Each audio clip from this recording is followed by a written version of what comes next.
Most of you don't remember the story of Bale, but what happened to this guy was a real tragedy, and you have to see this. Gareth Bale left Real Madrid with 5 Champions League titles, 3 La Liga titles, and a Copa del Rey. It's the dream CV, but despite the overwhelming support of the most powerful man in Madrid, Bale was literally chased out of the club. So what exactly happened?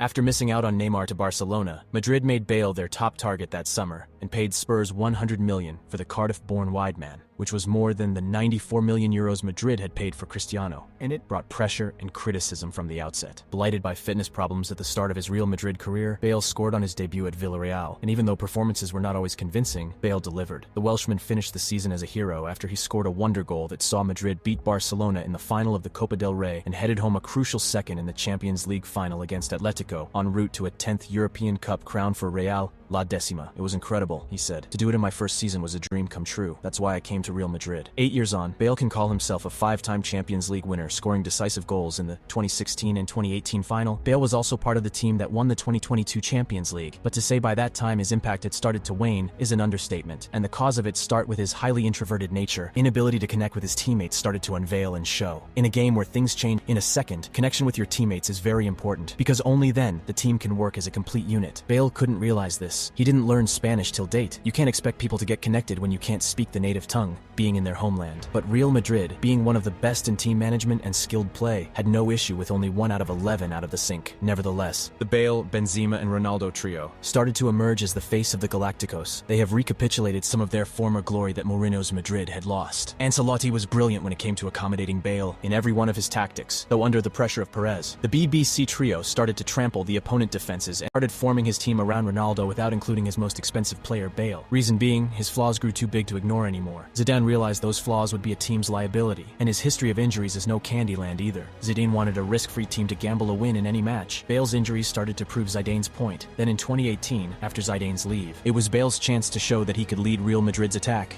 But he missed that chance, and overall, the club just folded and were just overall a calamity. They couldn't fit into the all-new coach's style of play. When Zidane rejoined the club in 2019, Bale seemed like a shadow of himself. He knew the coach wouldn't play him, and in all honesty, he didn't care. Real Madrid now had the likes of Hazard, Vinicius, and Rodrigo, so his services were no longer needed by the club, and Ancelotti's appointment made no difference for the Welshman. In 2022, he left Madrid, and a year later he retired. He is still a fan favorite for most people, but we can only imagine what would have been. Thank you for watching, and don't forget to subscribe.